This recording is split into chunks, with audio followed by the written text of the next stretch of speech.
Hoy vamos a hablar sobre el trastorno del déficit de atención e hiperactividad y también la tecnología, cómo afecta, si es positiva o negativa en todo este proceso.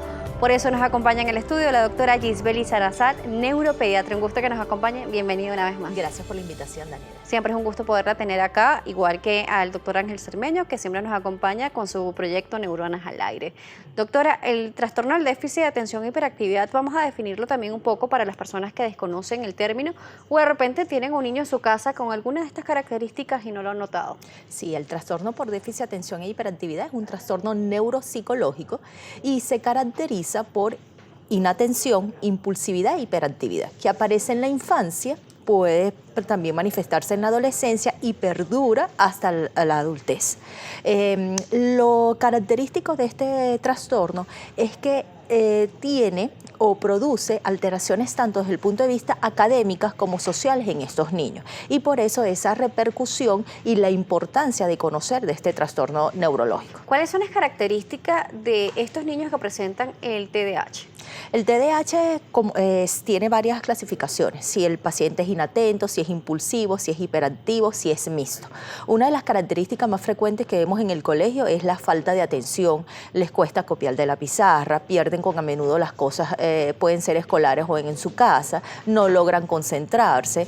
En el caso del hiperactivo es el niño que está todo el tiempo como rápido, que quiere hacer todos los juegos, no se concentra en un solo juego porque quiere realizar la exploración, no tienden a esperar el turno, eso es sumamente importante, son muy impulsivos, son niños que pueden tener un nivel cognitivo completamente normal, como pueden tener algunas veces influencia en la parte académica por sus mismas características de que le cuesta la concentración, la parte de la memoria, los cálculos. Y no solamente el TDAH, Daniela, lo importante aquí es que el TDAH puede venir acompañado de comorbilidades, como son el trastorno del aprendizaje, y dentro del trastorno del aprendizaje se abre un abanico, que si los trastornos de cálculo, discalculia para escribir, las dislexias. Entonces son varios factores que pueden afectar el TDAH. Por eso la importancia de conocer, porque no todo niño hiperactivo es un niño con TDAH y no todo niño que tenga un TDAH solamente va a manifestar clínica de hiperactividad. Claro. Puedes tener un niño inatento con déficit de atención, un niño impulsivo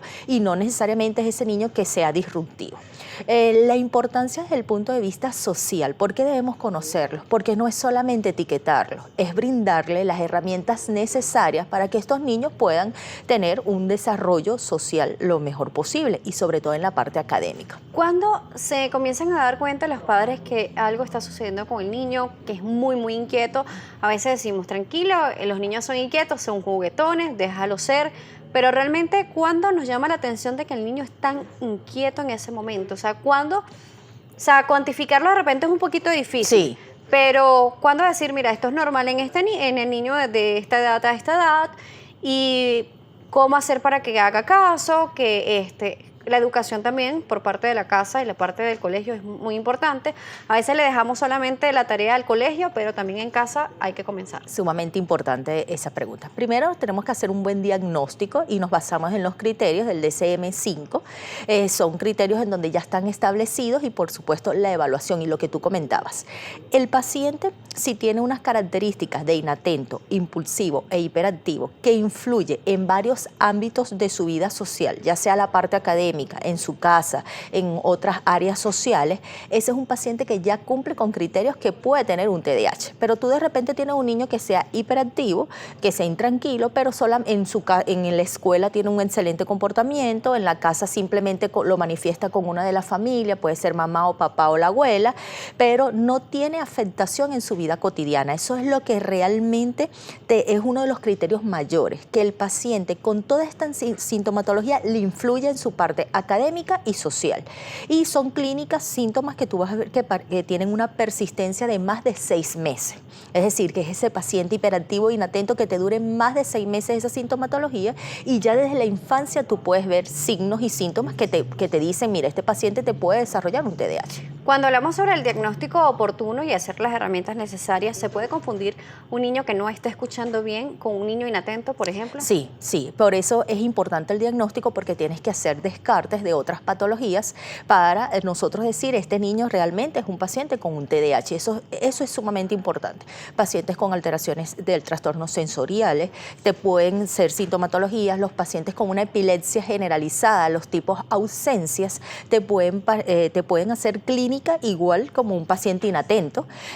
Y entonces por eso la importancia de la visita al médico, porque es realmente el médico, el neurólogo, el psicólogo, el psiquiatra, quien hacen los criterios diagnósticos. Siendo un equipo multidisciplinario, ¿cómo van a hacer el método del diagnóstico? ¿Cuáles son los primeros pasos para saber que este niño tiene esta condición? Porque quiero saber todo esto para podernos adentrar sobre la tecnología, que justamente es sumamente importante.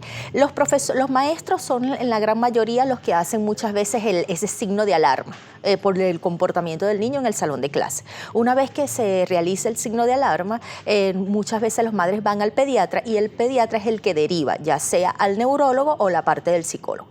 Es multidisciplinario el tratamiento por los múltiples factores que tiene, y que no solamente puedes presentar un TDAH, como lo dije anteriormente, puedes tener trastorno del lenguaje, trastorno del aprendizaje, trastorno de la conducta, y eso te habla. Pero lo más importante, antes de pasar a la tecnología, es que la intervención debe ser familiar y de maestro. Eso es importante, debe estar incluida dentro de la intervención, no solamente los especialistas. Cuando hablamos sobre esto, y lo decía al principio, la educación a veces lo dejamos solamente en los colegios, pero realmente los colegios de nuestro país están preparados para recibir a niños con el trastorno del déficit de atención o hiperactividad, o con alguna de las condiciones. Yo te diría que en un gran porcentaje no. De hecho, ese es el proyecto que nosotros tenemos, el doctor Ángel Cermeño y yo, llamado Neuronas del Aire, en donde damos charlas en los diferentes colegios, porque nos hemos dado cuenta que tú puedes tener un niño con TDAH, pero si no tienes las herramientas necesarias para trabajarlo, el paciente va a ser más disruptivo, o ese niño va a tener más problemas desde el punto de vista académico. Y de ahí vamos a la parte de la tecnología, que la pregunta sería, ¿realmente afecta o no afecta al niño con TDAH? Claro, por eso decía al principio si es positivo o negativo el uso de la tecnología. Realmente, cuando tenemos un niño con TDAH, vamos a sustituir la tecnología para entretenerlo, para que se queden quietos. ¿Cómo favorece o cómo desmejora en el proceso de este niño? Sí, bueno, todo tiene ventajas y desventajas. Si tú agarras un niño con TDAH y solamente le aplicas videojuegos todo un día, horas exageradas de más de 6-4 horas, evidentemente esto va a tener una repercusión negativa en este niño. Hoy en día ya hay aplicaciones que se pueden utilizar para favorecer lo que es el déficit de atención, la concentración y la memoria. ¿Por qué? Porque ellos tienen alteraciones de la coordinación visomotora y muchas veces su motricidad fina se ve afectada.